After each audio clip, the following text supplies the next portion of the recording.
నువ్వు bus free ఎందుకు పెట్టినావు?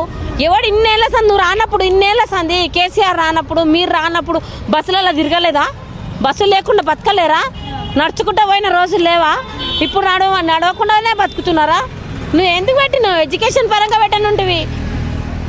పిచ్చాళ్ళు ఇంట్లో కూర్చున్నారు కూడా బస్సులలో ఫ్రీగా పోతున్నావు. అవసరం ఉన్నానికి ఒక్కరికి సీట్ దొరకలేదు. ఎందుకు పెట్టినావు నువ్వు? సరే నువ్వు పెట్టినావు, ఒక యూజ్ఫుల్ పెట్టాలి. ఒక ఎడ్యుకేషన్ పిల్లలకు పెట్టాలా, వృద్ధులకు పెట్టాలా? ఏది ఎవరిని పడతానికి ఫ్రీ పెట్టినావు. నువ్వు 5 ఏళ్ళ తర్వాత నువ్వు పోతావు. అప్పుడు 4 రోజుల మురిపానికి చుట్టం చూపు వచ్చి సంవత్సరాలు ఉంటాడంట కదా. 10 సంవత్సరాలు ఉంటాడు అని బోందా. వాడు ఉన్నప్పుడు చూద్దాం. ఇగో కేసీఆర్ ఉన్నాడు. మన అదృష్టమో ఈయన దురదృష్టమో వచ్చిండు కదా. ఆయన పరిపాలించిండు, చేస్తానే చేసిండు కదా. కళ్యాణ లక్ష్మి ఇచ్చిండు. ఈయన కళ్యాణ లక్ష్మి ఇస్తా అన్నాడు, తులం బంగారం ఇస్తా అన్నాడు. ఇప్పుడు నేను తీసుకొచ్చి పెళ్ళైనలో చూపిస్తా. ఇప్పుడు ఈయన వచ్చినప్పటి సంది ఒక్కరు కూడా పెళ్ళిళ్ళు కాలేవా? ఒక్కరు పిల్లలు కూడా పెళ్ళిళ్ళు చేయలేరా? ఒక్కరు కూడా అప్లై చేసుకోలేరా? ఎంతమందికి ఇచ్చిండు ఈయన? ఎంతమందికి ఇచ్చిండు?